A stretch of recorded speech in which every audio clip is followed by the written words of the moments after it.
মসজিদের দায়িত্ব তারাই নেবে যাদের মধ্যে 5টা গুণ আছে। কি কি? 1 নাম্বার, কোরআন বলছে ইন্নামা ইয়ামুরু মাসাজিদাল্লাহ মান আমানা বিল্লাহ।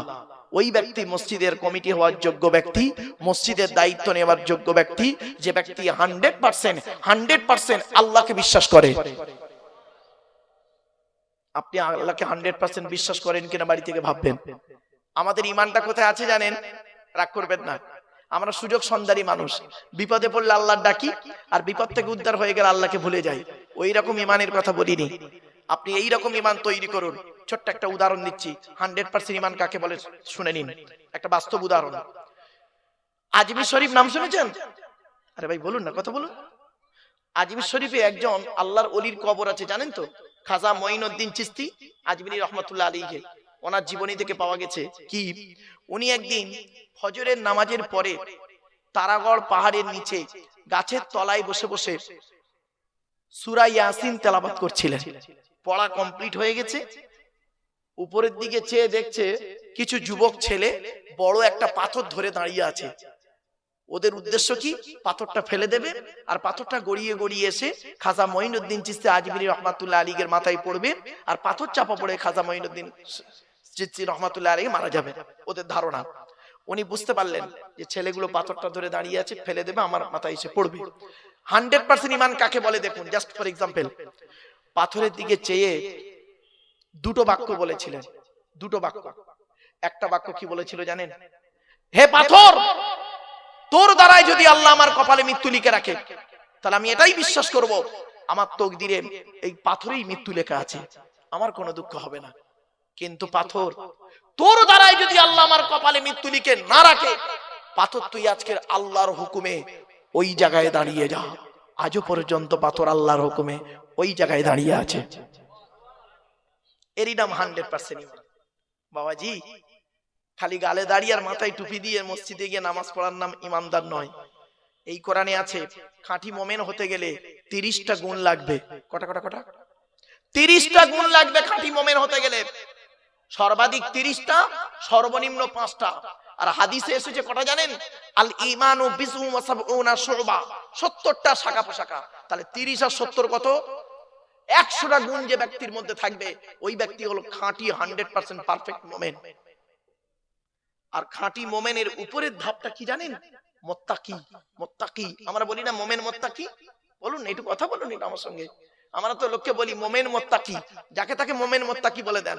শুনে নিন, মোমেন হতে গেলে কোরআনে আছে কমসে কম 5টা গুণ লাগবে, সর্বাধিক 30টা গুণ লাগবে।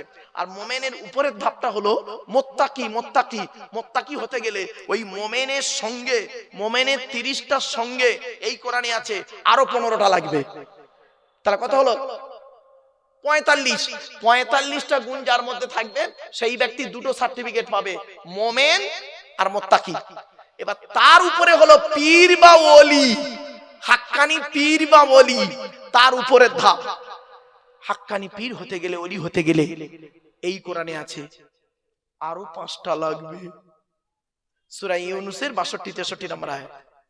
তাহলে 45 আর 5-এ 50টা গুণ যার থাকবে, সেই ব্যক্তি মোমেন, মুত্তাকি, পীর বা হাক্কানি পীর বা ওলি হতে পারবে। বাবা 50টা গুণ নেই, 50টা তো দূরের কথা, 5টা গুণ হয়তো তার মধ্যে পাওয়া যাবে না, তাকে পীর সাহেব বলে সার্টিফিকেট দেওয়াটা কত ভালো জিনিস আল্লাহ ভালো জানে। বাপ চলো এগিয়ে যাচ্ছি। এবার আসছি 1 নাম্বার, আল্লাহ বললেন মসজিদের দায়িত্ব তারাই নেবে, মান আমানা বিল্লাহ, যে ব্যক্তি 100% আল্লাহকে বিশ্বাস করবে। 2 নাম্বার হলো ওয়াল ইয়াউমিল আখির, যে ব্যক্তি কিয়ামতকে 100% বিশ্বাস করবে।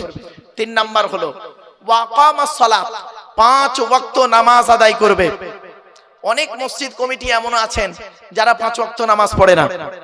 এজন্য অনুরোধ করে বলে যাচ্ছি, মসজিদের দায়িত্ব যখন আপনি নিয়েছেন, আপনাকে 5 ওয়াক্ত নামাজি হতেই হবে, কোরআনের দলিল। 4 নাম্বার হলো ওয়া আতাজ যাকাত, যদি আপনার উপরে যাকাত ফরজ হয় আপনাকে আদায় করতে হবে। আমরা কি করি জানেন? নামাজ পড়ি কিন্তু যাকাত দিই না। কোরআনে কিন্তু যেখানেই নামাজের কথা আছে, বেশ কিছু জায়গায় নামাজের পরেই আকিমুস সালাত ওয়া আতুজ যাকাত, যাকাতের কথা আছে, কিন্তু আমরা নামাজ পড়ি যাকাত দিই না। এজন্য যাকাতের গুরুত্ব খুব বেশি আছে বাপ। চলো 5 নাম্বার হলো ওয়ালাম ইয়াখশা ইল্লাল্লাহ, আল্লাহ ছাড়া কাউকে ভয় করবে না, আল্লাহ ছাড়া কাউকে ভয় করবে না। এই পাঁচটা গুণ যার মধ্যে থাকবে সেই ব্যক্তি মসজিদের দায়িত্ব নেওয়ার যোগ্য ব্যক্তি। অনুরোধ করে বলে গেলাম। এবার আসছি, মসজিদ আল্লাহর ঘর, আল্লাহর ঘর তৈরি মানে কমিটি করবে কে, আল্লাহর ঘরের দায়িত্ব নেবে কে, কারা কারা নেবে তাদের কথা বলে দিলাম। এবারে আসছি, মসজিদে যিনি নামাজ পড়ান তাকে আপনারা কি বলেন? ইমাম সাহেব। আমি আপনাদেরকে অনুরোধ করছি, মসজিদে নামাজ যদি আল্লাহর দরবারে কবুল করাতে চান, প্রত্যেক মসজিদের বর্তমান সময়ের দিকে লক্ষ্য রেখে ইমাম সাহেবদের মাইনে বেশি করে দেবেন, ইমাম সাহেবদের মাইনে বেশি করে দেবেন। যে মসজিদে ইমামের মাইনে কম, ওই মসজিদের মুসল্লিদের নামাজ আল্লাহর দরবারে কবুল হওয়া খুবই মুশকিল আছে। আরেকটা কথা বলে যাচ্ছি, মনে রাখবেন, মানা না মানা আপনার ব্যাপার। কিয়ামতের মাঠে আল্লাহ আমাকে যখন জিজ্ঞাসা করবে, আব্দুল্লাহিল মারুফ কথাগুলো বলেছিলিস, এই দুনিয়ার রেকর্ড তো রয়েছে, আর আমার দুই কাঁধে দুই ফেরেশতা সিসি ক্যামেরা রয়েছে, কিরামান কাতিবিন, এই দুই ফেরেশতাই রইল সাক্ষী। শুনে রেখে দিন, যে এলাকার মসজিদের ইমাম সাহেব হকের উপরে, না হকের উপরে নয়, হকের উপরে যদি ইমাম সাহেবের চোখের পানি পড়ে, ওই এলাকায় আল্লাহর গজব নাজিল হবে। অনুরোধ করে বলে যাচ্ছি, এজন্য আমি আব্দুল্লাহিল মারুফ আপনাদের এখানে এসেছি, আপনারা আমাকে ডেকে এনেছেন, আমি 2-3 ঘন্টার বন্ধু, কিন্তু আপনি জানবেন আপনাদের মসজিদের ইমাম সাহেব হচ্ছে 365 দিনের সুখ এবং দুঃখের বন্ধু। ঠিক না বে ঠিক? সুখ এবং দুঃখের বন্ধু। তাহলে গুরুত্বটা কোথায় দেবেন একটু বাড়ি থেকে ভাববেন। চলুন এগিয়ে যাচ্ছি। এরপরে আসছি, যারা যে মসজিদে আজান দেয় ওকে কি বলে? মুয়াজ্জিন।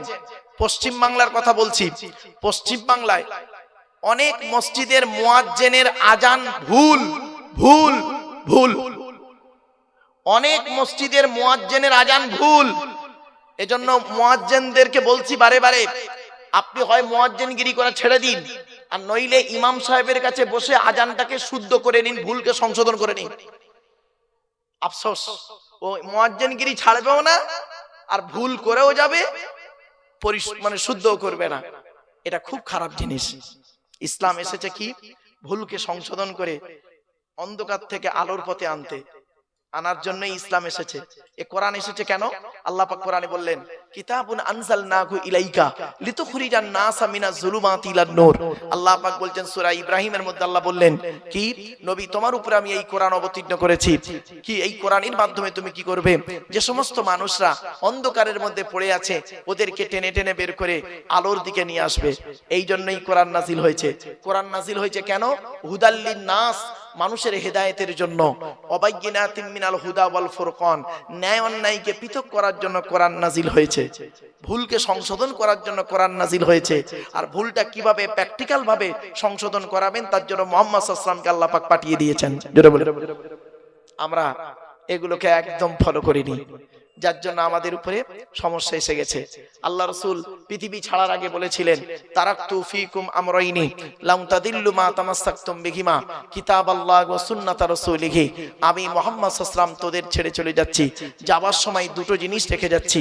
এক হলো কোরআন, যে কোরআন আমার উপরে নাজিল হয়েছে, আর দুই হলো সুন্নাহ, হাদিসগুলো রেখে গেলাম। যতদিন পর্যন্ত কোরআন হাদিসটাকে আঁকড়ে ধরে থাকবি বান্দা, ততদিন তোদের গায়ের লোম কেউ টলাতে পারবে না।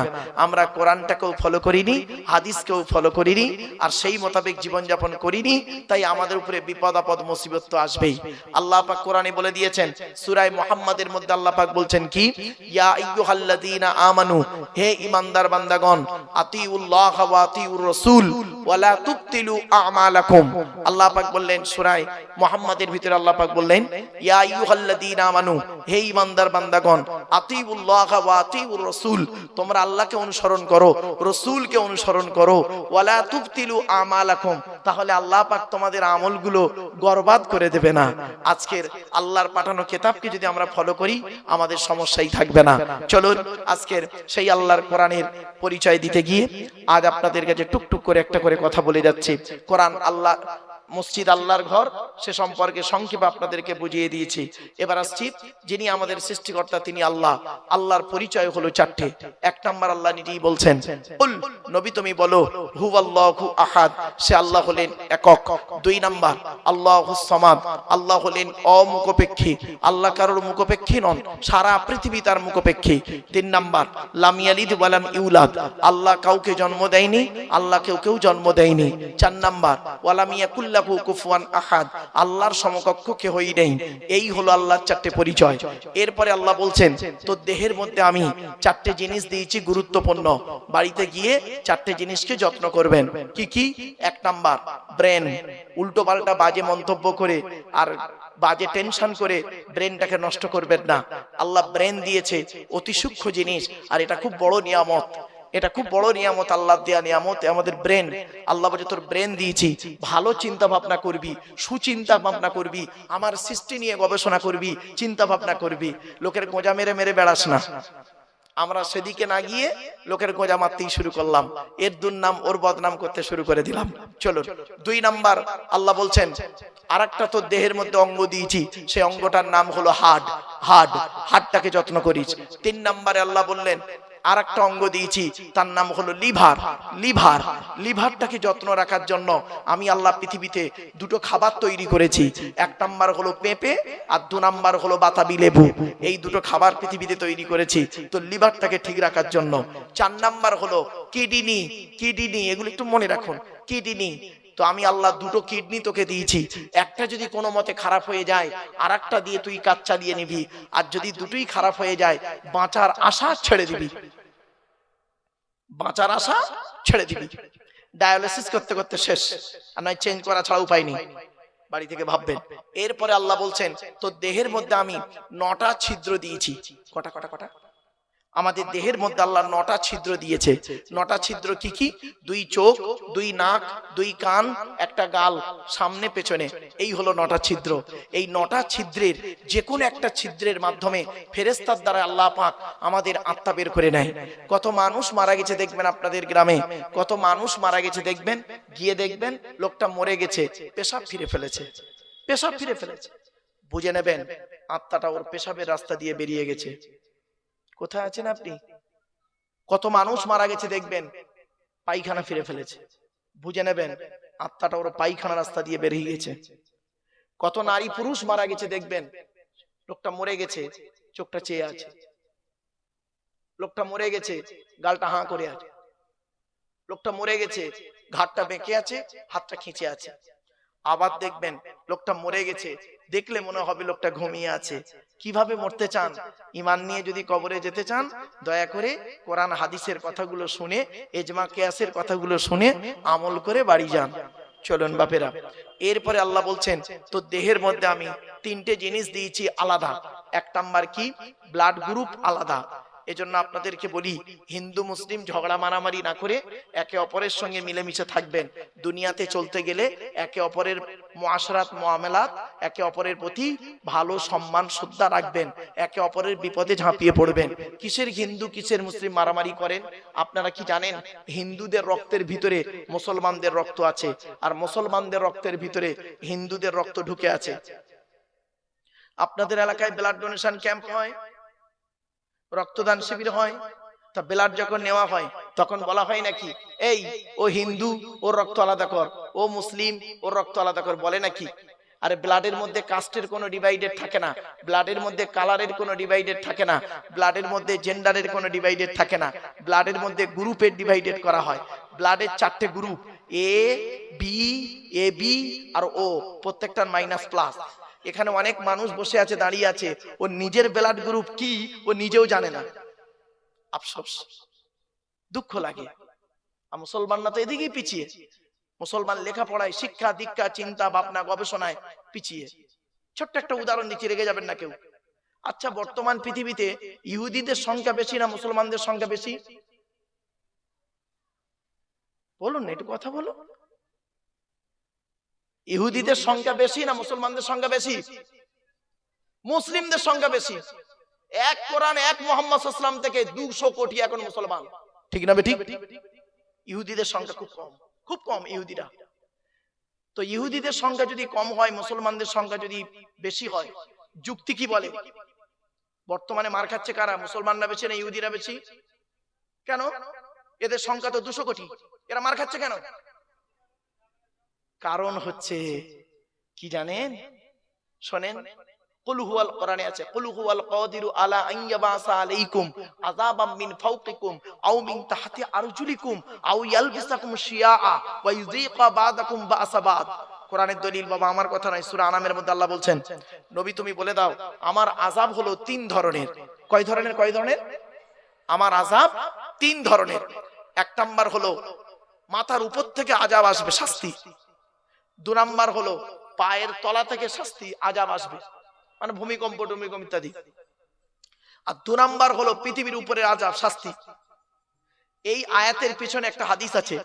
আল্লাহর নবী মুহাম্মদ সাল্লাল্লাহু আলাইহি ওয়াসাল্লাম আল্লাহর কাছে 3টে দোয়া চেয়েছিলেন, তার মধ্যে 2টো কবুল হয়েছে, একটা কবুল হয়নি। কি দোয়া চেয়েছিলেন?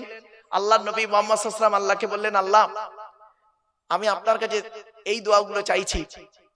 কি নবী কি চাইছেন আপনি বলুন। তখন আল্লাহ রাসূল বললেন, আল্লাহ আমার উম্মতদেরকে আপনি দয়া করে না খাইয়ে মেরে ফেলবেন না, ক্ষুধা দিয়ে মারবেন না।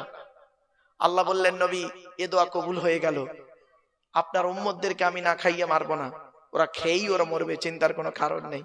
তো উম্মতে মুহাম্মাদিয়া এত খাওয়া খাচ্ছে, কোলেস্টেরল বেড়ে যাচ্ছে, সুগার খেতে খেতে সুগার হয়ে যাচ্ছে, আবার এত খাওয়া খাচ্ছে ভুঁড়ি বেড়ে যাচ্ছে, অসুবিধা নেই, যাক।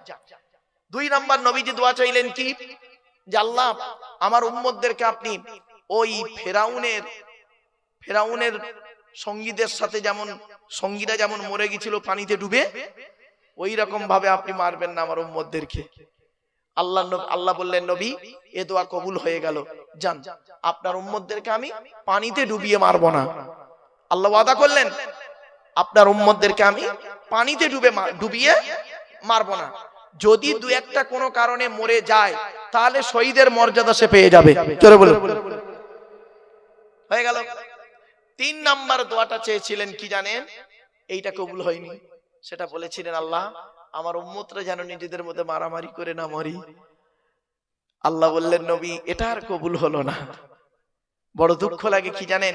এই কোরআন পাঠালো আল্লাহ, আল্লাহ কোরআনে বললেন, ওয়াতাসিমু বিহাবলিল্লাহি জামিয়াম ওয়া লা তাফাররাকু, তোমরা আল্লাহর রশিকে মজবুত করে ধরো, আল্লাহর কোরআন নবীকে অনুসরণ করে মজবুত করে ধরো, নিজেদের মধ্যে মারামারি ঝগড়া করিও না।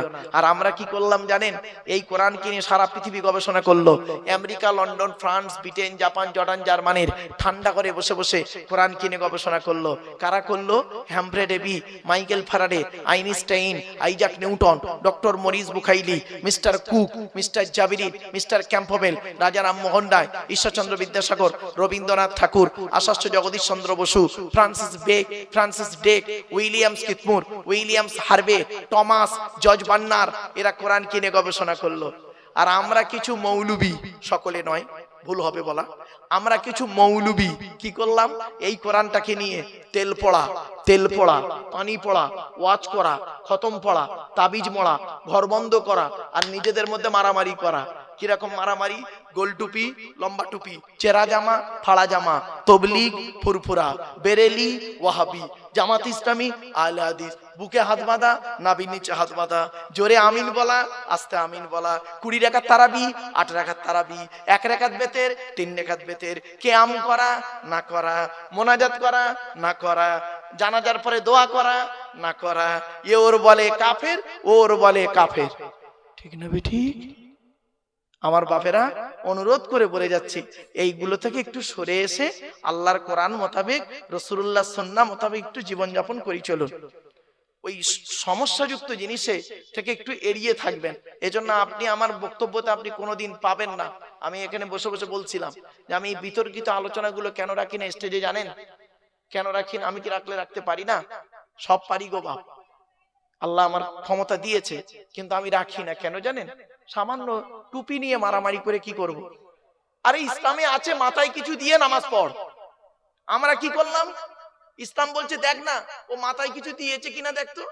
আমরা দেখলাম কি দিয়ে নামাজ পড়ছে, সেইটার উপরে ফতোয়া মারলাম। ও টুপিটা গোল, লম্বা, উঁচু, 5 কলি, রুমাল হয়ে গেল।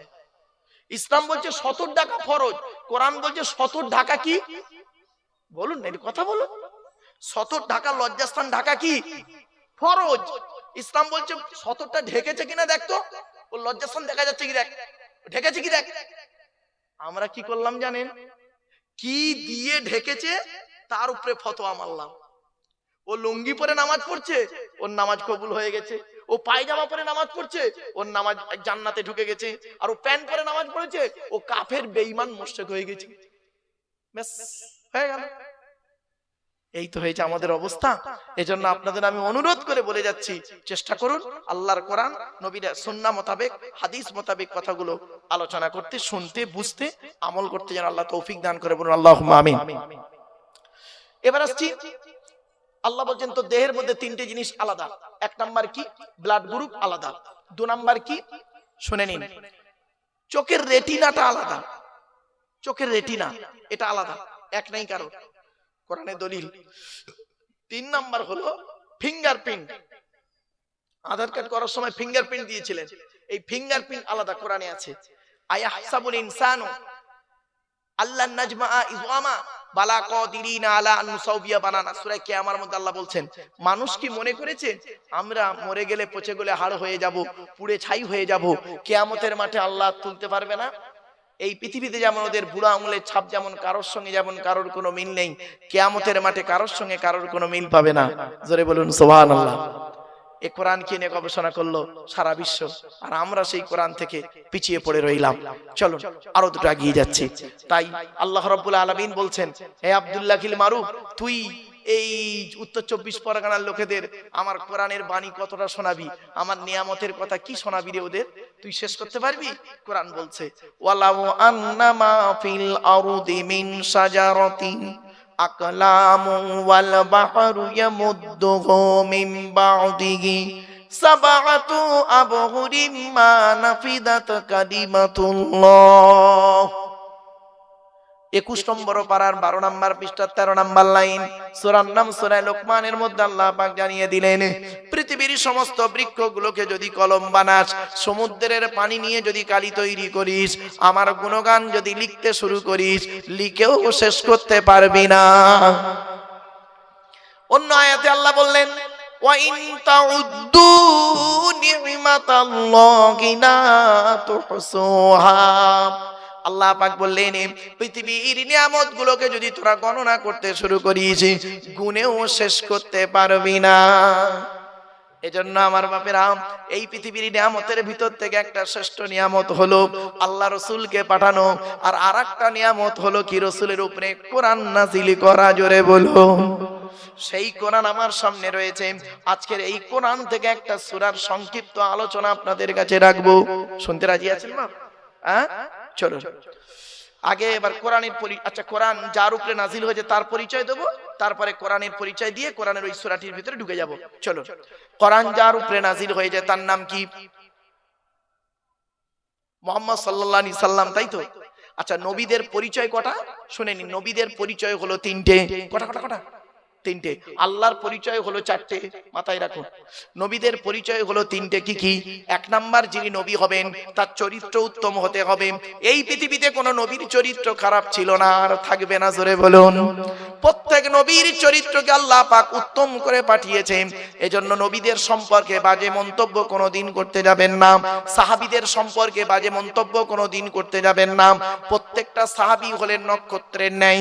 আল্লাহ রাসূল বলেছেন, আসহাবিকান নুজুম বিআইয়িহিম ইক্তিদাইতুম ইহতিদাইতুম। আমার প্রত্যেকটা সাহাবী হলো নক্ষত্রের ন্যায়। যাকে অনুসরণ করবে তার মাধ্যমে দুনিয়াতে শান্তি সম্মান পাবে, আখিরাতে জান্নাত পেয়ে যাবে। চলো এবার আসছি, এক নাম্বার হলো নবীদের, নবী যিনি হবেন তার চরিত্র উত্তম হতে হবে। দুই নাম্বার হলো যিনি নবী হবেন তার উপরে আল্লাহর তরফ থেকে ওহী নাযিল হতে হবে। তিন নাম্বার হলো যিনি নবী হবেন তার দ্বারাই অলৌকিক ঘটনা ঘটতে হবে। একটা হোক বা 50টা হোক, পৃথিবীতে যত নবী এসেছেন প্রত্যেক নবীর মাধ্যমে আল্লাহ পাক 1 থেকে 50টার ভিতরে মুজিজা দিয়েছেন। আমার নবী, বিশ্ব নবী, কুল কায়নাতের রাসূল, রাহমাতুল লিল আলামিন মুহাম্মদ সাল্লাল্লাহু আলাইহি ওয়াসাল্লামের মাধ্যমে আল্লাহ পাক পৃথিবীতে 1000-এরও বেশি মুজিজা দিয়েছেন। সর্বশ্রেষ্ঠ হলো এই কোরআনুল কারীম নাযিল করা। কি ভাবলেন আপনি? কোরআন কি যাতা ভাবলেন? 1000-এরও বেশি মুজিজা, তার মধ্যে একটা বলবো? আমি বলবো, কি বলুন? এই দেখেন একটা ছোট্ট মুজিজা বলছি, মানে সংক্ষিপ্ত সময়ের মধ্যে। মুজিজা ছোট নয়, মানে ঘটনাটা ছোট্ট করে বলছি বোঝার জন্য। আল্লাহ রাসূল একদিন দাঁড়িয়ে আছেন, সঙ্গে কিছু সাহাবী রয়েছেন। আল্লাহর নবী দাঁড়িয়ে আছেন, সঙ্গে কিছু সাহাবী আছেন। একটা মৌমাছির দল উড়ে উড়ে যাচ্ছে। আল্লাহর নবী মৌমাছিদের দিকে লক্ষ্য করে বললেন, হে মৌমাছির দলেরা দাঁড়িয়ে যাও। সঙ্গে সঙ্গে মৌমাছির দলটা দাঁড়িয়ে গেলেন। যেই দাঁড়িয়ে গেল, আল্লাহ রাসূল বললেন, আমি তোমাদেরকে একটা প্রশ্ন করব, উত্তরটা আমাকে দিয়ে যাও। আল্লাহর নবী বললেন, ওরে মৌমাছির দল, পৃথিবীর জমিনে 1000 রকমের ফুল আর ফল থেকে খাবার সংগ্রহ করো, কোনটা টক, কোনটা মিষ্টি, কোনটা তিতো, কোনটা কষা, তো তোমাদের পেটের ভিতরে মধুটা এত মিষ্টি হয় কিভাবে? সঙ্গে সঙ্গে মৌমাছির দলের ভিতর থেকে একটা মৌমাছির জবানকে আল্লাহ খুলে দিলেন। ওই সময় সঙ্গে সঙ্গে একটা মৌমাছি বলল, কি জানেন? আসসালামু আলাইকা ইয়া রাসূলুল্লাহ, আসসালামু আলাইকা ইয়া হাবিবাল্লাহ। আমরা হলাম কর্মী মৌমাছি, আমাদের চাকে রানী মৌমাছি বসে আছেন, তিনি আমাদের আদেশ করেছেন, তোমরা যেখান থেকে মধু সংগ্রহ করবে, সেখান থেকে আমার চাকে আসার মাঝখানে রাস্তায় যতটুকু সময় পাবে, আখিরি নবীর উপরে দরুদ পড়তে পড়তে আসবে। কি ভাবলেন বাপেরা? বাড়ি থেকে ভাববেন। চলুন এবার আসছি, আমাদের নবীর পরিচয়টা দিয়ে দিই। আমাদের নবী কোন বংশের মানুষ ছিলেন?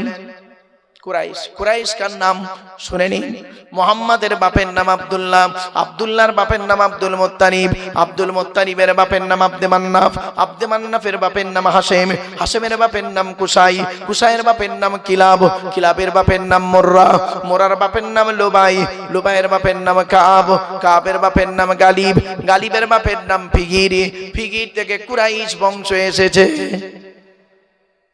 বাবা সুবহানাল্লাহ বলতে এতই কষ্ট আপনাদের?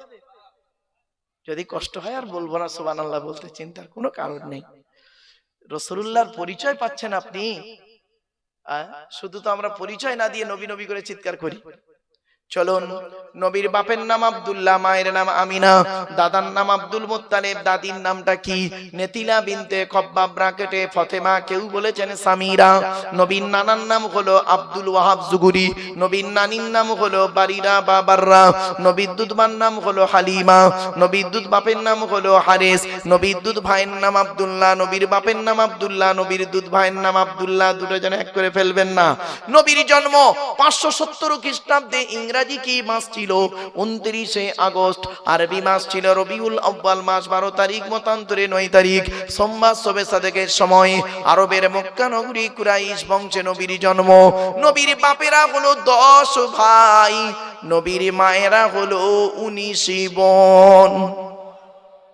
নবীর 9টা চাচা, 18টা খালা, 6টা ফুফু, 7টা ছেলে মেয়ে। নবীর 9টা চাচার নাম কি? বড় চাচার নাম হারেস, জুবাইর, মুকাইয়িম, ফাইদাক, জাইদাক, আবু লাগাব, হামজা, আব্বাস, আবু তালেব। নবীর বাপ হলো আব্দুল্লাহ। নবীর 7টা ছেলে মেয়ে, 3টে পুত্র সন্তান, 4টে কন্যা সন্তান। 3টে পুত্র সন্তানের নাম কি? বড় ছেলেটার নাম হলো কাসেম, পরের ছেলেটার নাম হলো তাহের বা তৈয়েব, ছোট ছেলেটার নাম হলো ইব্রাহিম। 4টে কন্যা সন্তানের নাম কি? বড় মেয়েটার নাম জাইনাব, রুকাইয়া, উম্মে কুলসুম, ছোট মেয়েটার নাম হলো ফাতেমা। এরপরে আসছি, কোরআন নাজিল হলো নবীর উপরে। এখন কোরআনের পরিচয়টা দিয়ে দিই, শুনে নিন। এ কোরআন আল্লাহর তরফ থেকে জিবরাইলের মাধ্যমে হযরত মুহাম্মদ সাল্লাল্লাহু আলাইহি ওয়াসাল্লামের উপরে আরবের মক্কা নগরের নিকটবর্তী একটি গুহাটির নাম হলো হেরা। হেরা নামক গুহাতে 610 খ্রিস্টাব্দে, কত 610 খ্রিস্টাব্দে 1 ফেব্রুয়ারি সোমবার। এগুলো মনে রাখবেন। আজকে তারিখটা কত আছে বাবা? 23শে ডিসেম্বর 2025 সাল, তাই তো নাকি? কি বার ছিল আজকে? মঙ্গলবার। আর কোরআন এসছে কবে? 610 সালে 1 ফেব্রুয়ারি সোমবার।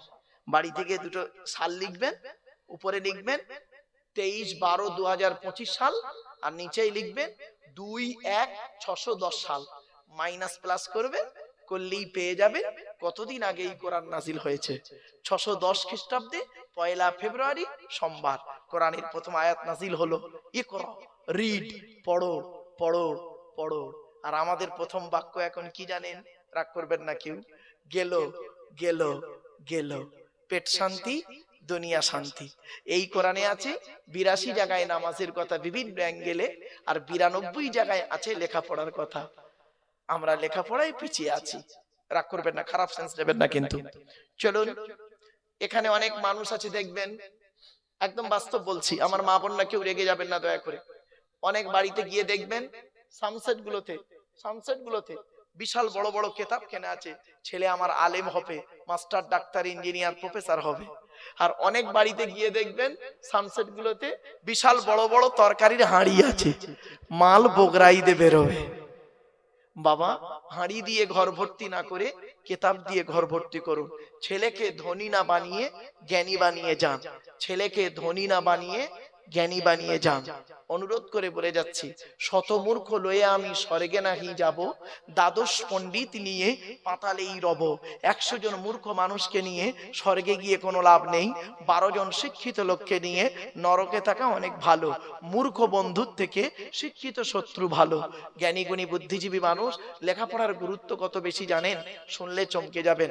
ছোট্ট একটা উদাহরণ দিচ্ছি, আপনাদেরকে অনুরোধ করে বলে যাচ্ছি, আপনারা যেমন ছেলেদেরকে মাধ্যমিক, উচ্চ মাধ্যমিক, বিএ পাস, এমএ পাস, আলেম, হাফেজ, মাস্টার, ডাক্তার, ইঞ্জিনিয়ার, প্রফেসর করাচ্ছেন, সাথে সাথে মেয়েদেরকেও মাধ্যমিক, উচ্চ মাধ্যমিক, BA pass, MA pass, আলেমা, হাফেজা, master, doctor, engineer, professor করাবেন।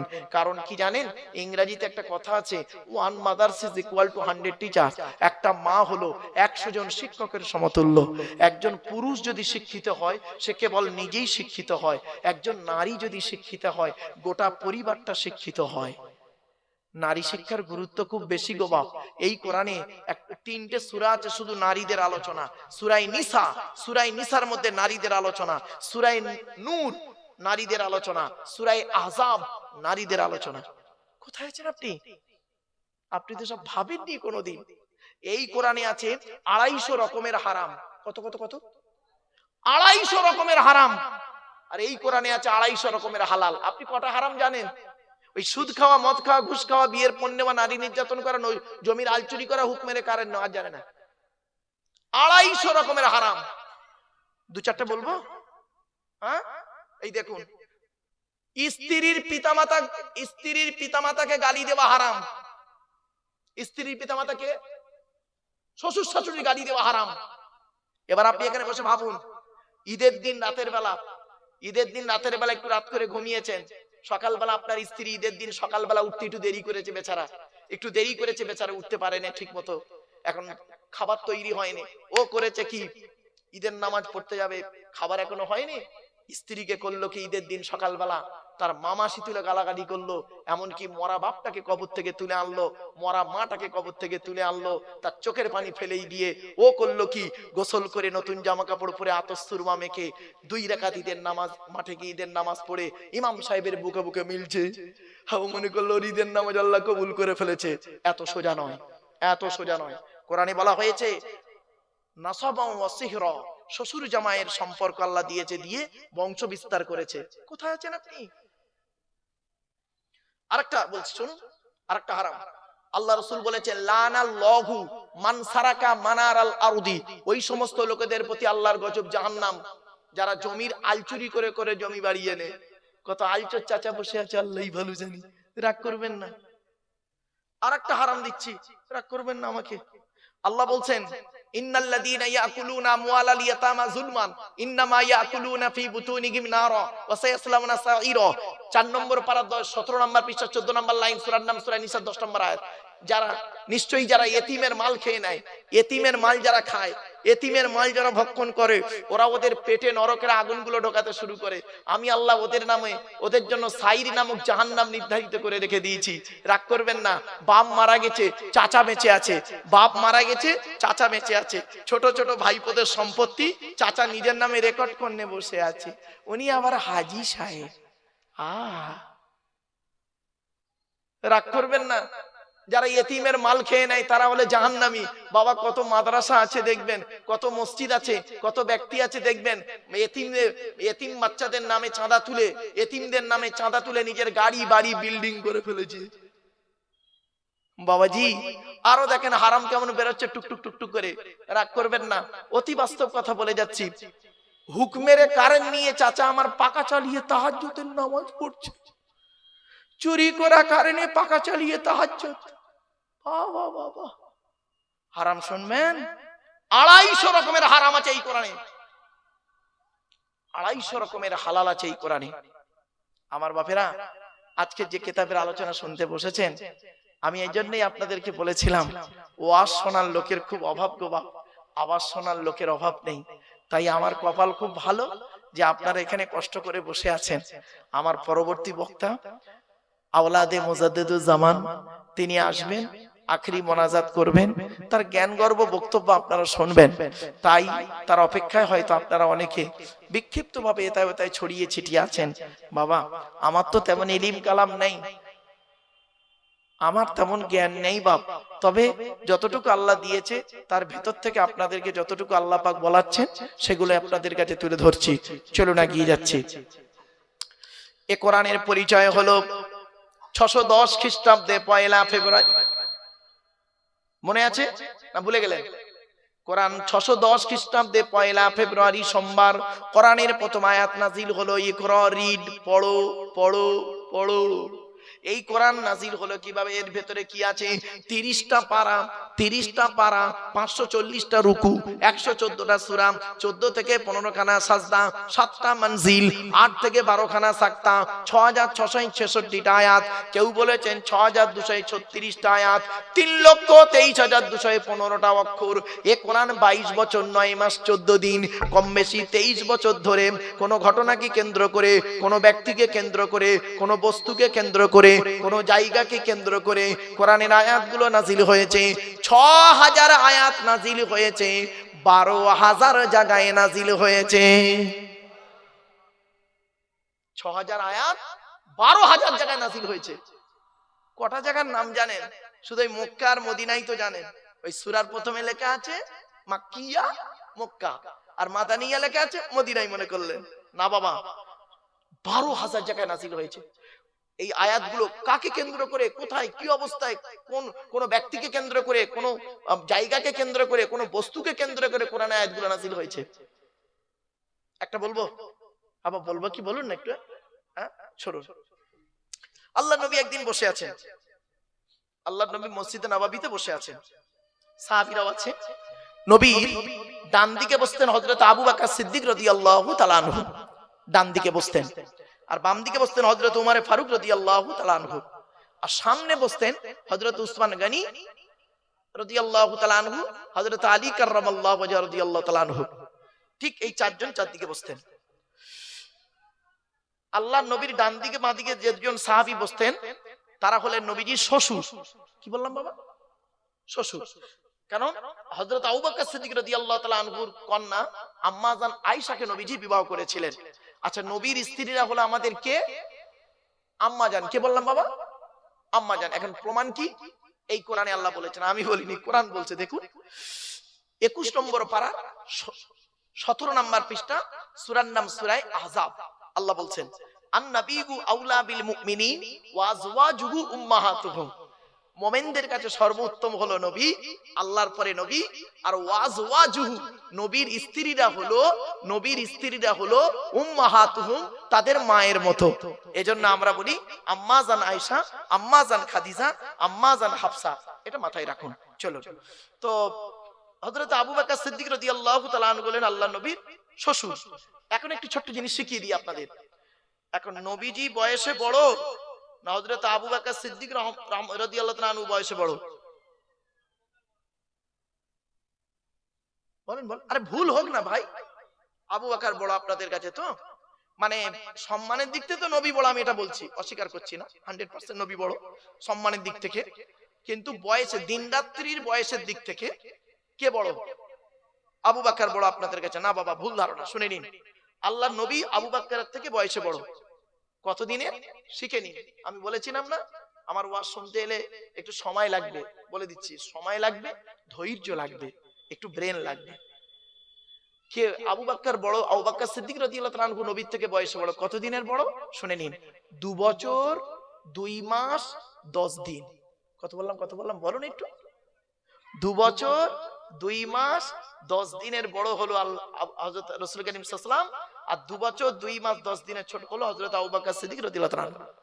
তাহলে দুনিয়ার দিন রাত্রির গণনা তো ছোট, আর সম্মানের দিক থেকেই তো সাহাবী আপনারা জানেন। ব্যাস চল। তো এবারে সব বসে আছেন মসজিদে নববীতে। মদিনার তৎকালীন সময়ের সবথেকে ধনী লোক, প্রচুর টাকার মালিক, প্রচুর টাকার মালিক। সাহাবীটার নাম কি শুনলেন?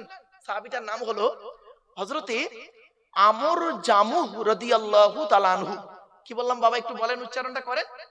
আমর জামুহ, বলুন বাবা বলুন। এই নামটা মনে রাখবেন।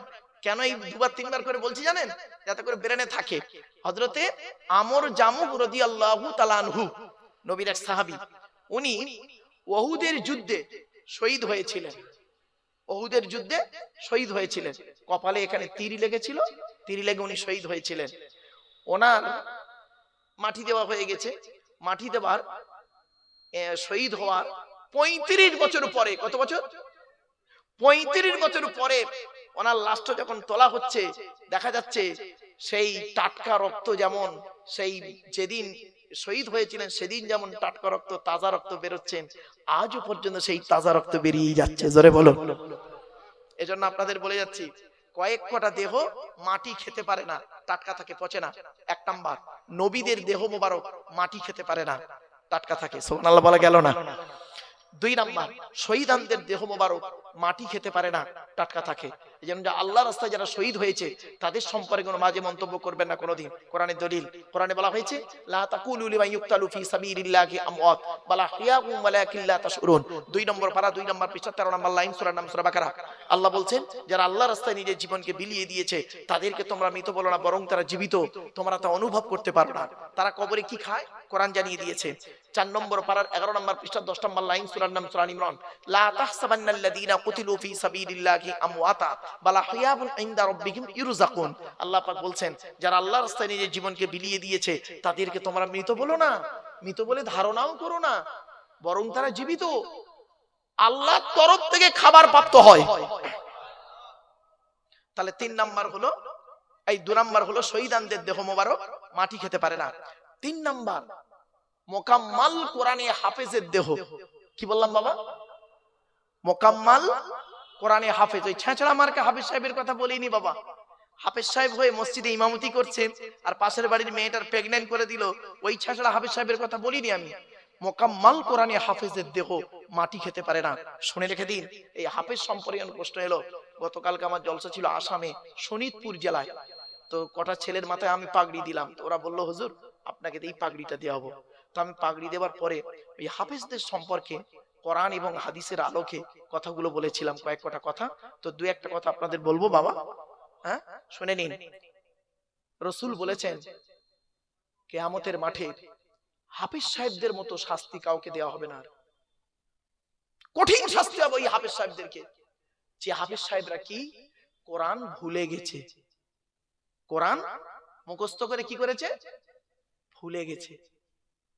ভুলে কিভাবে? কোরআন তো আল্লাহর একটা নূর, কদ জাআকুম মিনাল্লাহি নূর আপনারা ও কিতাবুম মুবিন। আর এই ফাআমিনু বিল্লাহি ওয়া রাসূলিহি ওয়ান নূর আল্লাযী আনজালনা। সূরা তাকাবুন, এই কোরআন হলো একটা নূর। কোরআনের অনেকগুলো নাম, তার মধ্যে একটা নাম হলো নূর। এই নূর আল্লাহ যাকে তাকে দেয় না, যাকে তাকে দেয় না। আর যাকে দেয় না তাকে আল্লাহ ভালোবাসে বলে দেয়। ইউতিল হিকমাতা মান ইয়াশা ওয়া মান ইউতাল হিকমাতা ফাকাদ উতিয়া খাইরান কাসীরা ওয়া মা ইয়াযাক্কারু ইল্লা উলুল আলবাব। 3 নম্বর পারা 4 নম্বর পৃষ্ঠা 14 নম্বর লাইন, সূরার নাম সূরা বাকারা। বাপেরা, এই কোরআন যার ভিতরে দেয় আল্লাহ, সে যদি কয়েক কটা কাজ করে, আল্লাহ ওই নূরটা অন্তর থেকে কেড়ে নেয়। 1 নাম্বার কি জানেন? কোন হাফেজ সাহেব যদি জেনা করে, কোন হাফেজ সাহেব যদি হারাম খাবার খায়, কোন হাফেজ সাহেব যদি পাপ কাজে লিপ্ত হয়, কোন হাফেজ সাহেব যদি কোরআন তেলাওয়াত করতে ভুলে যায়, বুঝতে পারছেন না ভাষা? যারা হাফেজ আছেন বাবা, প্রত্যেক হাফেজ সাহেব যারা ভালো হাফেজ না, প্রতিদিন কমসে কম 5টা করে পারা তেলাওয়াত করতে হয়। খুব কম করে তেলাওয়াত করতে হবে 5 পারা, আর নইলে 3 পারা তো করতেই হবে। কখন সে ভুলে যাবে তার ঠিক নেই। আর হাফেজদের মর্যাদাটা কেমন শুনবেন, শুনুন। হাফেজদের মর্যাদা কি, কিয়ামতের মাঠে কোরআনের হাফেজদেরকে আল্লাহ বলবেন, জান্নাতের ভিতরে ঢুকিয়ে বলবেন, মুকাম্মাল হাফেজদের ডেকে বলবে, তোমরা এই জান্নাতের সিঁড়িতে ওঠো, প্রথম সিঁড়িতে পা দাও, পা দেবে। তখন আল্লাহ বলবেন, তুমি কোরআন তেলাওয়াত করতে করতে করতে করতে জান্নাতের সিঁড়িগুলো ভাঙো। সুবহানাল্লাহ বলেন। তুমি যে হাফেজ হয়েছিলে, তোমার বাপ কষ্ট করে হাফেজ করেছিল, মা করেছিল মেহনত করে, আজ আমি আল্লাহ করলাম কি, তোমার বাপ আর মায়ের মাথায় নূরের টুপি পরিয়ে দেব। এজন্য মা বোন যারা বক্তব্য শুনছেন, মায়েরা বোনেরা শুনে নিন, পেট থেকে যদি একটা সন্তান হয়, একটা সন্তান যদি পেট থেকে হয়, ওটাকে কোরআনে হাফেজ করাবেন, কোরআনে হাফেজ করাবেন। হাফেজের যে কি গুরুত্ব আপনারা জানেন না। আর হাফেজ করার পরে শুধু এই জরি দর্জি ফুল মেশিনের কাজে দিয়ে শেষ করবেন না। গত পরশুদিন আমার জলসা ছিল হায়দ্রাবাদ, তো হায়দ্রাবাদে অনেক দেখি মানে হাফেজ সাহেব গেছে, ওখানে কি করে, বোরকার কাজ করে, সোনার কাজ, গড়ির কাজ করে। কোরআন তো তারা অনেকেই ভুলে গেছে বাপ, অনেকেই ভুলে গেছে, আবার অনেকেই ইয়াদ রেখেছে। তা আমি এই কথাগুলো ওখানে বলেছিলাম যে শুধু হাফেজ হয়ে কোরআনকে ভুলে যেও না। এজন্য কোরআন আল্লাহর একটা বড় নিয়ামত। এই নিয়ামত যে কি জিনিস, এর আলোচনা যারা শুনবে তারা, তাদের প্রতি আল্লাহর রহমত নাজিল করবে। এবং কোরআন থেকে যে কথা বলে আল্লাহ পাক তাকে ইলম বাড়িয়ে দেয়। জোরে বলুন সুবহানাল্লাহ। আমার বাপেরা, এজন্য কোরআনের আলোচনা শুনুন, লস হবে না। চলো 4 নাম্বার, হাক্কানি আলেমের দেহ। কি বললাম বাবা? হাক্কানি আলেমের দেহ মাটি খেতে পারে না, টাটকা থাকে, পচে না। 5 নাম্বার হলো মুয়াজ্জিনের দেহ। 12 বছর যদি কেউ নিঃস্বার্থভাবে আজান দেয়, ওই দেহ মাটি খেতে পারে না, টাটকা থাকে। জোরে বলো। তাহলে আমরা তো 5টার কেউ হতে পারলাম না, তাহলে আমরা কি বাদ হয়ে যাব? 6 নাম্বার একটা লাইন আছে, বলবো? এই 6 নাম্বারটা অন্তত চেষ্টা করুন। কি? হালাল খানেওয়ালা মানুষের দেহ মাটি খেতে পারে না। কি ভাবলেন? এই জন্য আমি বক্তব্যের শুরুতেই না এই হালাল খাবার কথা বারে বারে বলি। কেন বলি? যারা আলেম ভাই আছেন তারা বুঝতে পারছেন হালাল কি জিনিস। হারামকে বর্জন করুন। সুদ খাওয়া, ঘুষ খাওয়া, বিভিন্ন দিকের হারাম, লটারির টিকিট, জুয়া আর নেশাদ্রব্য জিনিস থেকে দূরে সরে থাকুন। নেশাদ্রব্য জিনিস কুল্লু মুস্কিরিন হারাম, প্রত্যেকটা নেশাদ্রব্য জিনিস হারাম, যেটা মস্তিষ্কের বিকৃতি ঘটায়। বাপেরা, নেশাদ্রব্য জিনিস থেকে সরে আসুন। অনেক নেশাদ্রব্য জিনিস এমন আছে, যেমন মানে কি বলবো, বিড়ি, সিগারেট, মানে তারপর তেরেঙ্গা, গুটকা ফুটকা এইসব খেয়ে তার ব্রেনটাকে এমন করে ফেলেছে, ও গুটকা না খেলে আপনার ওই কি বলবো আর সব কি বেরিয়েছে না, বিমল, সিগনেচার, এইসব না খেলে ওর ঘুম হয় না। আবার অনেকে এমন আছে দেখবেন, বাথরুমে গিয়ে বিড়ি না খেলে, বিড়ি বা সিগারেট না খেলে ওর বাথরুমই হয় না। খারাপ জিনিস এগুলো। এই নেশাদ্রব্য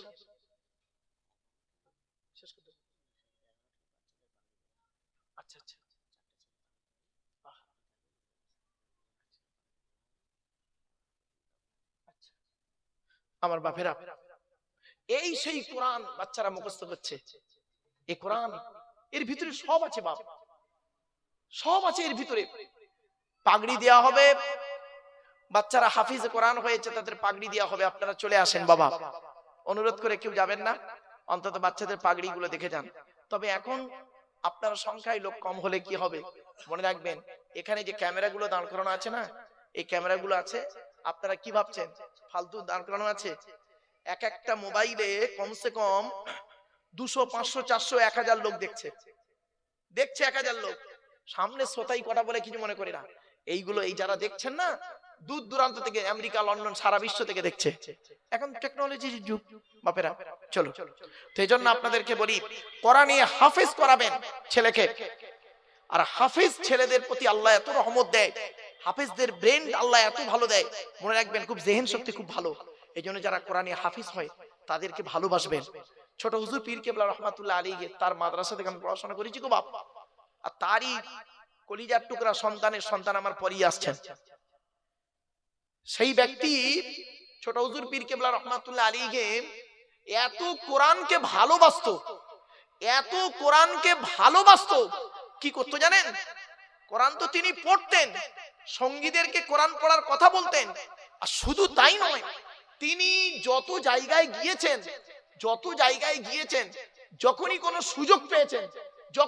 সুযোগ পেয়েছেন সেখানে একটা হাফিজি মাদ্রাসা করে দিয়েছে। জোরে বলুন, কটা নেবেন? যেখানে গিয়েছেন এত কোরআন পিপাসু ছিলেন তিনি। আল্লাহ রাসূল বলেছেন যে কোরআন থেকে কথা বলে, কোরআনকে ভালোবাসে, তার মানে আল্লাহকে ভালোবাসা। জোরে বলুন সুবহানাল্লাহ। রাসূলকে ভালোবাসা। আরে রাসূলের চরিত্র সম্পর্কে আপনাদের কি আলোচনা করব, শুনে নিন। আল্লাহ রাসূল ইন্তেকাল করলেন। আল্লাহ, যে হাদিসটা বলতে গিয়ে চলে গেলাম গো বাবা। হ্যাঁ, তো হযরতে আবু বকর সিদ্দিক রাদিয়াল্লাহু আনহু ডান দিকে বসে আছে, বাম দিকে হযরত ওমর ফারুক বসে আছেন। এমত অবস্থায় তৎকালীন যুগের সবথেকে বড় ধনী ছিল মদিনায়, লোকটার নাম ছিল আমর জামুহ রাদিয়াল্লাহু তাআলা আনহু। মনে আছে নামটা? উনি আসছেন। তখন হযরত আবু বকর সিদ্দিক রাদিয়াল্লাহু আনহু হুজুরকে বলছেন, ইয়া রাসূলুল্লাহ, এলাকার সবথেকে ধনী লোকটা আসছে, ওই দেখুন এলাকার সবথেকে ধনী লোকটা আসছে। নবীজি বললেন, আচ্ছা ওকে আসতে দাও। এলেন, এসে সালাম করলেন, আসসালামু আলাইকুম, সালাম দিলেন, জবাব দিলেন সকলে। নবীজি বললেন, বসো। সাহাবীটি বসলেন। কিছুক্ষণ পরে সাহাবীটি প্রশ্ন করছে, শুনে নিন কি প্রশ্ন। তিনি বলছেন, ইয়া রাসূলুল্লাহ, আল্লাহ আমাকে অনেক অর্থ দিয়েছে, অনেক টাকার মালিক করেছে আল্লাহ। রাসূল বললেন, আলহামদুলিল্লাহ, আল্লাহ যাকে চায় তাকে সম্পদ জ্ঞান দান করেন। তারপরে বলছে, তুমি কি জানতে চাইছো বলো তো? তখন সাহাবীটা বলছেন, ইয়া রাসূলুল্লাহ, আল্লাহ তো আমার অনেক অর্থ দিয়েছে, যদি আপনি একটু বলে দিতেন মরণের আগে টাকা পয়সাগুলো কোথায় ব্যয় করলে আল্লাহ খুশি হতেন, তাহলে আমি মরণের আগে টাকা পয়সাগুলো সেইখানেই ব্যয় করে কবরে যেতাম। আচ্ছা, ওনার এই প্রশ্নটা ভালো না খারাপ? বলুন। ব্যাস, উনি প্রশ্ন করে চুপ করে বসে আছেন। ওনাকে কেন্দ্র করে আল্লাহ পাক কোরআনের এই আয়াতটা সঙ্গে সঙ্গে জিবরাইলকে দিয়ে নাযিল করে দিলেন। শুনুন, টাকা পয়সা কোথায় ব্যয় করবেন সর্বপ্রথম শুনে নিন। ইয়াসআলুনাকা মাযা ইউনফিকুন কুল মা আনফাকতুম মিন খায়রিন ফালিল ওয়ালিদাইনি ওয়াল আকরাবিন। 2 নম্বর পারার 12 নম্বর পৃষ্ঠা 13 নম্বর লাইন, সূরার নাম সূরা বাকারার মধ্যে আল্লাহ বলে দিলেন, নবী তোমাকে ওরা প্রশ্ন করে টাকা পয়সা কোথায় দান করলে আল্লাহ খুশি হবে, নবী তুমি বলে দাও টাকা পয়সা সর্বপ্রথম তোমরা তোমাদের বুড়ো বুড়ি বাম্মার পিছনে ব্যয় করবে, আল্লাহ খুশি হয়ে যাবে। বাপেরা, বৃদ্ধ পিতামাতার পিছনে পয়সা ব্যয় করুন। আগে ভালো ছেলে হন, পরে ভালো জামাই হবেন। আমরা না ভালো জামাই হতে পেরেছি, ভালো ছেলে হতে পারিনি। ঠিক না বেঠিক? ভালো জামাই হয়েছি, ভালো ছেলে হতে পারিনি। আগে ভালো ছেলে হন, পরে ভালো জামাই হবেন। বাড়ি থেকে ভাববেন কথাগুলো, কত গুরুত্বপূর্ণ কথা। একদিন যেদিন চলে যাব, আপনিও চলে যাবেন, সেদিন বুঝবেন। চলুন এরপরে আসছি। এই আয়াত যখন নাজিল হলো, সাহাবীরা বললেন টাকা পয়সা তো ব্যয় করতে হবে।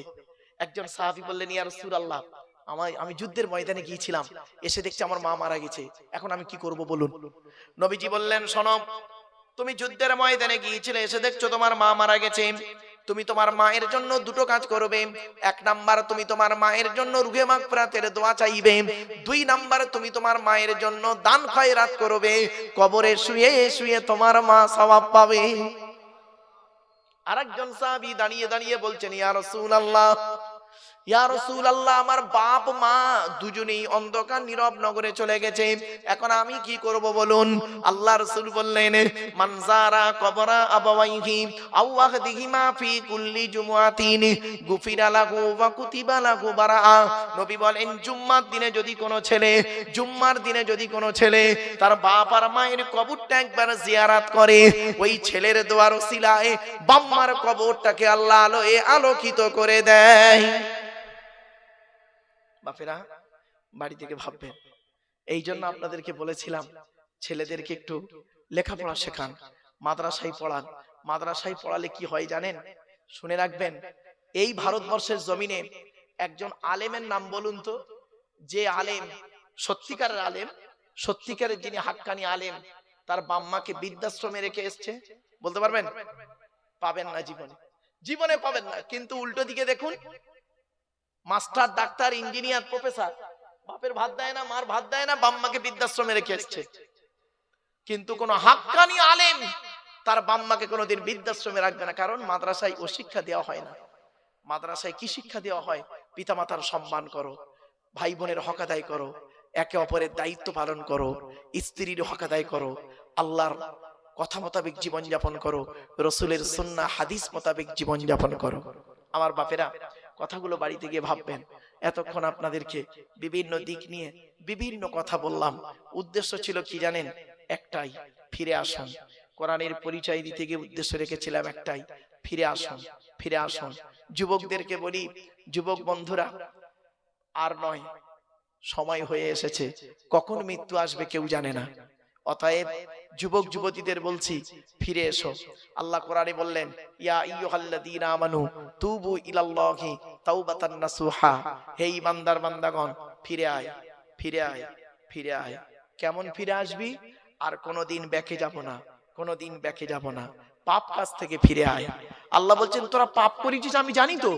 আল্লাহ বলছেন, তুই জেনা করেছিস, এই যুবক যুবতী, তুই জেনা করেছিস আমি জানি, মদ খেয়েছিস আমি জানি, তোরা পাপ করেছিস আমি সব জানি। তবে আমি একটা সুযোগ দিচ্ছি, কি? অমাইয়া আমাল সুআন আও ইয়াযলিমি নাফসাম সুম্মা ইয়াস্তাগফিরিল্লাহ ইয়াজিদিল্লাহ গফুরুর রহিমা।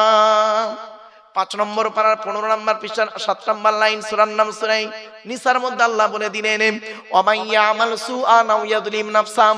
আল্লাহ কোরআনে জানিয়ে দিলেন, বান্দা যখন পাপ করেছে, তার নিজের নফসের উপরেই জুলুম করেছে, আমি আল্লাহ তার একটা সুযোগ দিয়ে দিলাম। সুম্মা ইস্তাগফিরিল্লাহ, তুই একবার তওবা ইস্তেগফার কর। পাপ করেছিস আমি আল্লাহ জানি, একবার তওবা ইস্তেগফার কর। সুম্মা ইস্তাগফিরিল্লাহ করলে কি হবে? ইয়াজিদিল্লাহ গফুরুর রহিমা, আমি আল্লাহ তোদের জীবনের গুনাহগুলো maaf করে দেব। আমার বাপেরা, পাপের কথা খেয়াল করে আল্লাহর কাছে কাঁদুন। এত কষ্ট করে বসে আছেন, তাহাজ্জুদের সময় হয়ে গেছে, তাহাজ্জুদের সময় হয়ে গেছে, এত কষ্ট করে বসে আছেন তো রাসূলুল্লাহর হাদিসটা শুনুন। আল্লাহর নবী বলেছেন, হুররিমাতিন নারু আলা সালাসাতি আয়ুনিন। 3 ব্যক্তির চোখ জাহান্নামের আগুন হারাম। 3 ব্যক্তির চোখ জাহান্নামে যাবে না। হুররিমাতিন নারু আলা সালাসাতি আয়ুনিন আইনুন বাকাত মিন খাশিয়াতিল্লাহ। যে চোখটা নাকি নিজের পাপের কথা খেয়াল করে চোখের পানি ফেলে, ওই চোখ কোনোদিন জাহান্নামে যাবে না। এজন্য অনুরোধ করে বলে যাচ্ছি, এখন বয়সটা হয়তো 60-70 হয়ে গেছে, কিন্তু একবার খেয়াল করুন তো, 25 বছর বয়স, 20 বছরের বয়স যখন ছিল আপনার, 20 বছর বয়স যখন আপনার ছিল, এই এলাকার কত পাপ কাজ করে লিপ্ত ছিলেন আপনি? ওই অতীতের কথা খেয়াল করে চোখের পানি ফেলুন। আইনুন বাকাত মিন খাশিয়াতিল্লাহ। 2 নাম্বার চোখটার নাম কি? আইনুন সাহারাত ফি সাবিলিল্লাহ। যে চোখটা নাকি রাত্রি জেগে জেগে আল্লাহর ইবাদতে রাতটা কাটিয়ে দেয়। জোরে বলুন। এই যে আপনি রাত্রি জেগে আছেন, কোরআনের আলোচনা শুনছেন, হাদিসের আলোচনাগুলো শুনছেন, বাড়িতে গিয়ে আমল করবেন, দেখবেন এ চোখ জাহান্নামে যাবে না, জান্নাতে যাবে, রাসূলের ওয়াদা। 3 নাম্বার চোখটার নাম কি? আইনুন গাদ্দাত আম্মা হারিমিল্লাহ। ওই চোখটা, যে চোখটা নাকি হারাম নোংরা কাজ থেকে ফিরিয়ে আনে, নোংরা কাজ থেকে ফিরিয়ে আনে। এই যুবক ছেলে, তোমার এক বন্ধু জেনা করতে যাচ্ছে, তুমি যদি তাকে বুঝিয়ে বাজিয়ে ওই জেনার পথ থেকে ফিরিয়ে আনো। এই যুবতী মেয়ে, তোমার এক বান্ধবী জেনা করতে যাচ্ছে, পাপ করতে যাচ্ছে, তুমি যদি তাকে বুঝিয়ে বাজিয়ে ফিরিয়ে আনো, তোমার কি লাভ হবে শুনবে? তারও কি লাভ, তোমারও লাভ। কোরআন বলছে, ওয়া আম্মা মান খাফা মাকামা রাব্বিহি ওয়া নাহান নাফসা আনিল হাওয়া ফা ইন্নাল জান্নাতা হিয়াল মাওয়া। কোরআন বলছে, কোন ব্যক্তি যদি নিজের নফসটাকে খারাপ কাজ থেকে ফিরিয়ে আনে, তার ঠিকানা হবে জান্নাত। এজন্য অনুরোধ করে বলে যাচ্ছি, আমি আপনাদেরকে বক্তব্যের শুরুতেই অনেক কথা বলেছিলাম, বুঝিয়ে বুঝিয়ে বলতে চেষ্টা করেছিলাম, কিন্তু আল্লাহই ভালো জানে কোরআন হাদিস ইজমা কিয়াসের কথাগুলি কতটা আপনাদেরকে আমি বোঝাতে পেরেছি আমি জানি না। তবে অনুরোধ করে যাচ্ছি আপনাদেরকে, কোরআন হাদিস ইজমা কিয়াস মোতাবেক জীবন যাপন করার চেষ্টা করুন। আর একটা কথা আপনাদের বলে যাচ্ছি, ছোট হুজুর পীর কেবলা রহমাতুল্লাহ আলাইহির কথা বলবো কি, শুনে নিন। তিনি যেখানেই গেছেন হাফিজি মাদ্রাসা তৈরি করেছেন, যেখানেই গেছেন কেন? তিনি শিক্ষা পিপাসু ছিলেন, কোরআন পিপাসু মানুষ ছিলেন, যেখানেই গেছেন। এজন্য ভাবতে হয় আল্লাহ এমনকি ইন্তেকালের আগে সন্তানদেরকে বলে গেলেন, আমি ইন্তেকাল করলে, আমি মারা গেলে আমার, আচ্ছা ছোট্ট একটা কথা বলি, ছোট হুজুর কেবলা রহমাতুল্লাহ আলাইহি ওনার মাজারটা দাদা হুজুর কেবলার মাজারের কাছে না দূরে? কথা বলুন, একটু বলুন, ফুরফুরে জানি নাকি? দূরে তো। হ্যাঁ, কেন? বড় হুজুর, মেজ হুজুর, সেজ হুজুর, ন হুজুর সব দাদা হুজুর কেবলার আশপাশে, ওখানেই রয়েছে। আর ছোট হুজুর কেবল অনেক দূরে চলে গেলেন। শুনে নিন, উনি বলে গেছিলেন, আমি পৃথিবী ছেড়ে চলে গেলে, বাবা সন্তানদের বলেছিলেন, আমি পৃথিবী ছেড়ে চলে গেলে আমার কবরটা অন্য কোনো জায়গায় দিও না, আমার তৈরি করা মাদ্রাসার জানালার ধারে আমার কবরটা দিও, আর জানালা খোলা থাকবে, আমি জুলফিকার আলী কবর থেকে যেন আল্লাহ পাক আমার আত্মাকে কোরআন তেলাওয়াত, বাচ্চাদের কোরআন তেলাওয়াত যেন শোনায়।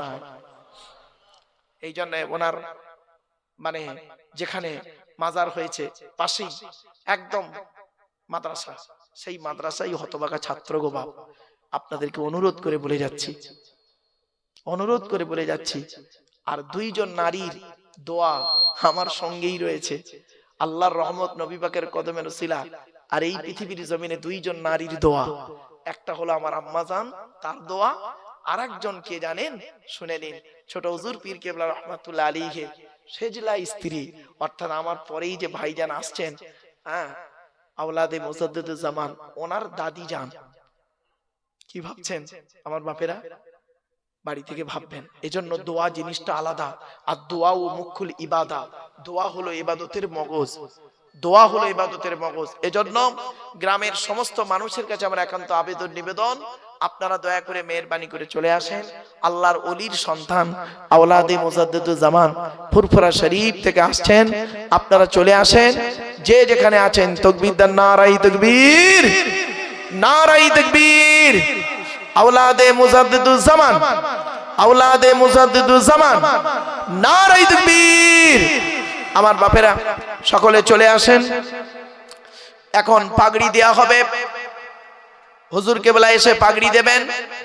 অতএব আপনারা যে যেখানে আছেন, মাদ্রাসার সন্তানদেরকে বলি, মাদ্রাসার সন্তানেরা তোমরাও চলে এসো, শিক্ষকরাও থাকবেন, এবং আওলাদে মুজাদ্দিদুজ্জামান তারই হাত দিয়ে পাগড়ি দেওয়া হবে। আল্লাহর ওলির সন্তান বাপেরা যে যেখানে আছেন দয়া করে মেহেরবানি করে চলে আসেন। একবার দরুদ শরীফ, আল্লাহুম্মা সাল্লি আলা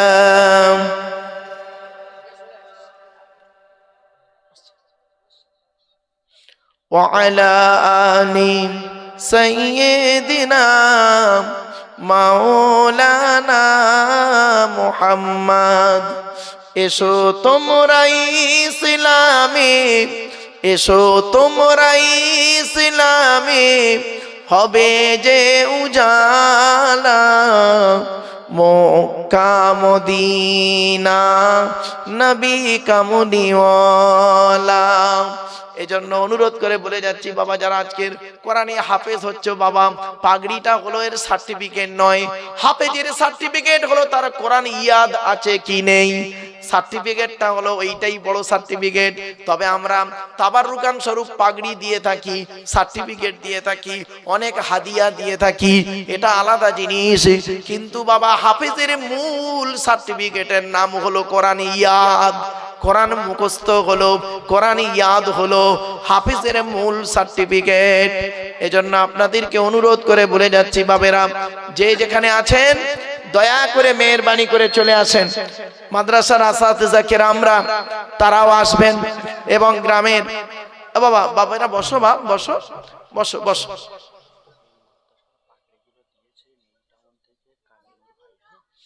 এই মাদ্রাসার পাগড়িগুলো দিয়েছেন নিউ টাউন থেকে কামিনুর ভাই, তিনি তার আত্মীয়দের জন্য, রুহে মাগফিরাতের জন্য, তিনি ব্যবসায়ী নাকি, সব কিছু যা মানে সন্তানদের পাগড়িদের পা থেকে, পায়ের জুতো থেকে নিয়ে মাথার টুপি পাগড়ি পর্যন্ত কোরআন শরীফ পর্যন্ত কামিনুর ভাই দিয়েছেন তার মায়ের জন্য, তাই না? মায়ের জন্য দিয়েছে। চিন্তা করতে পারেন। আমার অনুরোধ রইল, আমার ভাইরা, আপনাদেরকে আমি অনুরোধ করছি, আপনারা যেখানে আছেন দয়া করে মেহেরবানি করে চলে আসেন। আল্লাহ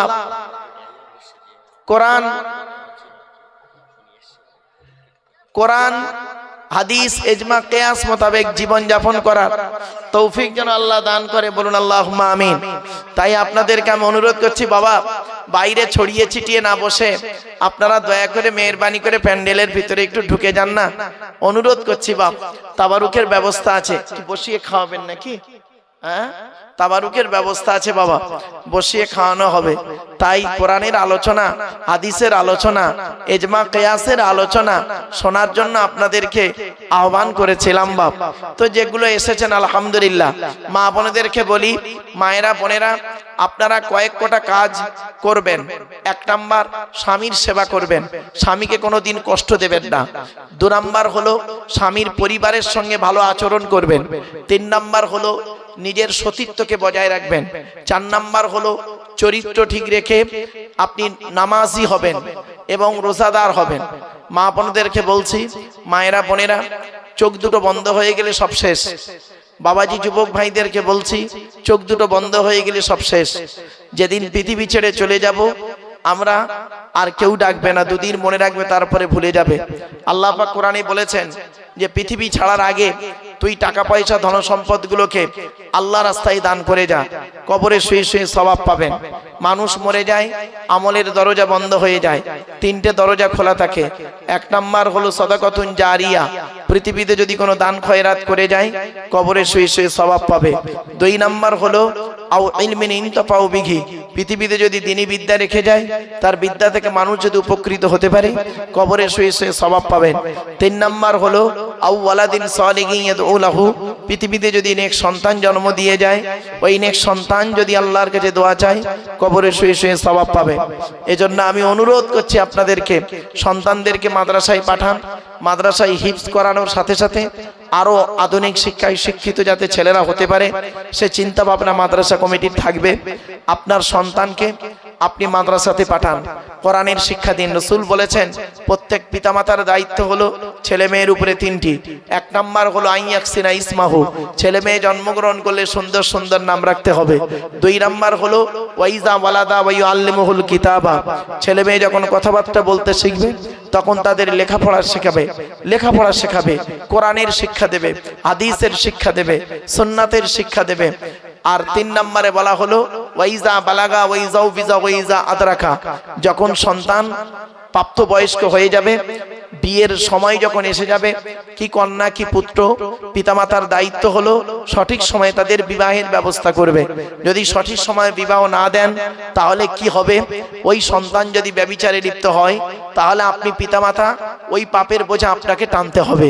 সেজন্য আপনাদেরকে আমি অনুরোধ করছি, ছেলে মেয়েদেরকে সুশিক্ষায় শিক্ষিত করুন, আর মাদ্রাসায় ছেলে মেয়েদেরকে পাঠান, তারা যাতে কোরআন হাদিস ইজমা কিয়াসের কথাগুলো শুনে আদর্শবান হতে পারে, মহানবীর আদর্শে আদর্শবান হতে পারে, সেই দিকে তাদের প্রতি লক্ষ্য রাখুন। এবং মাদ্রাসার গণ্যমান্য শিক্ষকরা আছেন, যোগ্যতম শিক্ষকরা আছেন, তাদের কাছে সন্তানদেরকে পাঠান। এবং যদি কিছু জানার যদি থাকে আলেম উলামাদের কাছে বসে ভুলটাকে সংশোধন করে নিন। আপনি ভুল নিয়ে চলবেন না, হাক্কানি আলেমদের কাছে বসে আপনি কোরআন হাদিস ইজমা কিয়াসের কথাগুলো আপনি শিখে নিন, বুঝে নিন, নিজের জীবনে ভুলকে সংশোধন করে নিন। তাই আমি আপনাদের কাছে অনুরোধ করছি, আপনারা দয়া করে মেহেরবানি করে এখানে চলে আসেন। যে যেখানে আছেন আপনাদের কাছে আমার একান্ত করজোড়ে আবেদন নিবেদন রইল, আপনারা চলে আসেন। কারণ এখনই ছেলেদেরকে পাগড়ি দেওয়া হবে, তারপরে হুজুর কেবলা দোয়া করবেন, আখেরি মোনাজাতে সকলে শামিল হবেন। রাসূলুল্লাহ বলেছেন আর দোয়াউ মুখুল ইবাদা, দোয়া হলো ইবাদতের মগজ, অতএব দোয়াতে শামিল হবেন প্রত্যেকেই। আর মুজাদ্দিদুজ জামান দাদা হুজুর পীর কিবলা রহমাতুল্লাহ আলাইহির মতাদর্শে কোরআন হাদিস ইজমা কিয়াস মোতাবেক তারই সিলসিলাকে আঁকড়ে ধরবেন। মনে রাখবেন মুজাদ্দিদুল জামান দাদা হুজুর পীর কেবলা রহমাতুল্লাহ আলাইহির সিলসিলা কোরআন হাদিস ইজমা কিয়াস চারটের উপরেই দাঁড়িয়ে আছে। এই সিলসিলা কোনোদিন বাতিল সিলসিলা কেউ আজ পর্যন্ত বলতে পারেনি।